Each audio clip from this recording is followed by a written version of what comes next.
आपण निवडणूक प्रक्रिया याच्या पुढच्या विभागामध्ये प्रवेश करतो. चला तर ह्याच्यामध्ये आपण बघूया की मतदार संघाची पुनर्रचना. चला तर लोकसभेतली एकूण जेवढी सदस्य संख्या असते तर ती किती आहे आता सध्या? 543 आहे. आणि हे सगळे सभासद कसे निवडून येतात? किती आहे संख्या? 543.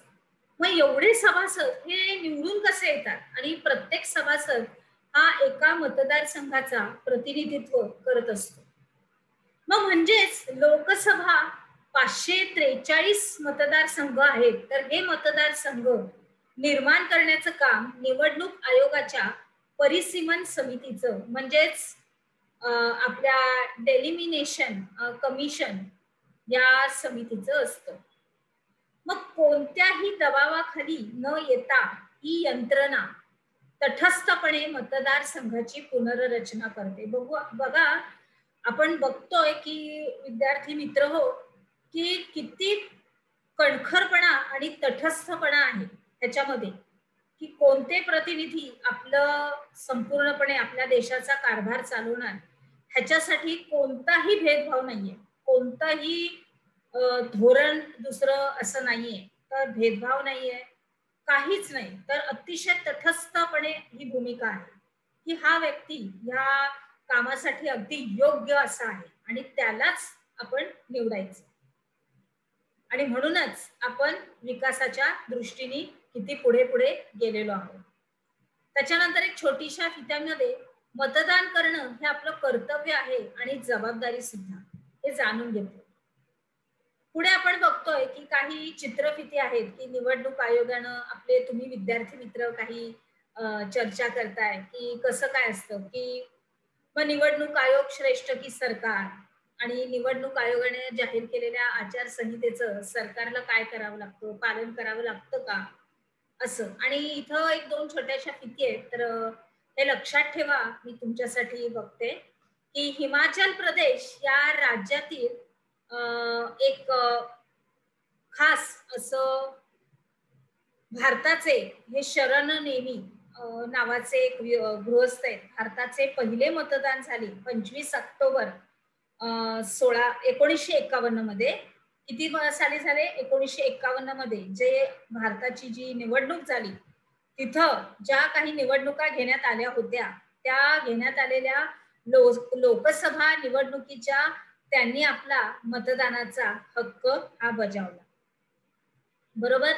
आता पुढे आता निवडणूक प्रक्रिया ही कशी असते, तर सगळ्यात पहिल्यांदा मतदार संघांची निर्मिती, त्याच्यानंतर मतदारांच्या याद्या निश्चित केल्या जातात, त्याच्यानंतर उमेदवारांकडून नामांकन पत्र छाननी, निवडणूक प्रचार, त्याच्यानंतर प्रत्यक्ष मतदान, त्याच्यानंतर मतमोजणी होते, त्याच्यानंतर निवडणुकीचे निकाल लागले जातात आणि मग निवडणुकी संबंधीच्या वादांचं संपूर्ण चर्चा निराकरण केलं जातं. ही आहे सगळी निवडणूक प्रक्रिया. पुढे जाऊया. आता बघूया आता आपण आचारसंहिता. तर भारतातील निवडणुका ह्या जास्तीत जास्त खुल्या आणि न्याय वातावरणात होण्यासाठी निवडणूक आयोगाने स्वतंत्रपणे काही उपाययोजना केल्या आहेत. तर त्या कोणत्या आहेत?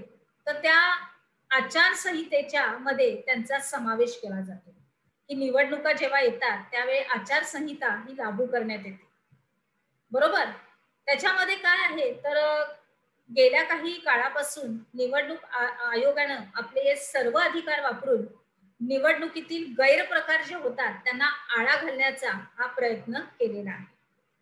निवडणुकीपूर्वी काही काळ आणि निवडणुकीच्या दरम्यानचा काळ हा सरकार आणि राजकीय पक्ष आणि मतदारांनी निवडणुकी संबंधी कोणत्या नियमाचं पालन करावं हे त्या आचारसंहितेमध्ये स्पष्ट नमूद केलेलं आहे. आणि या नियमाचा शासनालाही भंग करता येत नाही. अतिशय महत्वाचा हा नियम आहे. अतिशय अगदी कठोरपणाने घेतलेले हे नियम आहेत की त्यांचा भंग शासनाला सुद्धा करता येत नाही. बघा. आणि गेल्या काही निवडणुकीमध्ये आचारसंहितांच्या संदर्भातल्या काही कारवायामुळे सामान्य मतदार आश्वस्त झाल्याचं आपल्याला आढळून आलेलं आहे, आपल्याला दिसलेलं आहे. पुढे जाऊया. माहित आहे का तुम्हाला की पहिल्या लोकसभा निवडणुकीच्या वेळेस मतदार याद्या तयार करण्याचं काम हे आव्हानात्मक होतं. म्हणजे आपल्या देशात निरक्षरतेचं प्रमाण अधिक होतं. मग त्यामुळं मतदान करण्याची विशेष अशी पद्धत वापरली गेली. त्यासाठी स्टीलच्या जवळजवळ 20 लाख मतपेट्या तयार केल्या गेल्या आणि त्या मतपेट्यांवर पक्षांची निवडणूक आणि चिन्हे अशी चिटकवली गेली. ज्या पक्षाला मतदान करायचे त्या पक्षाचे निवडणूक चिन्ह असलेल्या पेटीत मतदारांनी कोऱ्या कागदाची घडी करून टाकायची. अशी पद्धत ठरवण्यात आली आणि त्यामुळं निरक्षर लोकांना हे मतदान करता आलं, कारण त्यांना नावं वाचता येत नव्हती.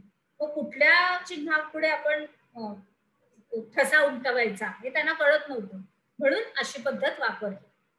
तर आता अजून एक छोटीशी फीत आहे की घराणेशाहीमुळं राजकीय पक्षांचं कोणतं नुकसान होत असेल आणि एक मत आणि एक मूल्य यातून तुम्हाला काय समजतं. पुढे आपण काय शिकलो. आपला नेहमीचा प्रश्नोत्तरांचा या विभागावरचा कार्यक्रम.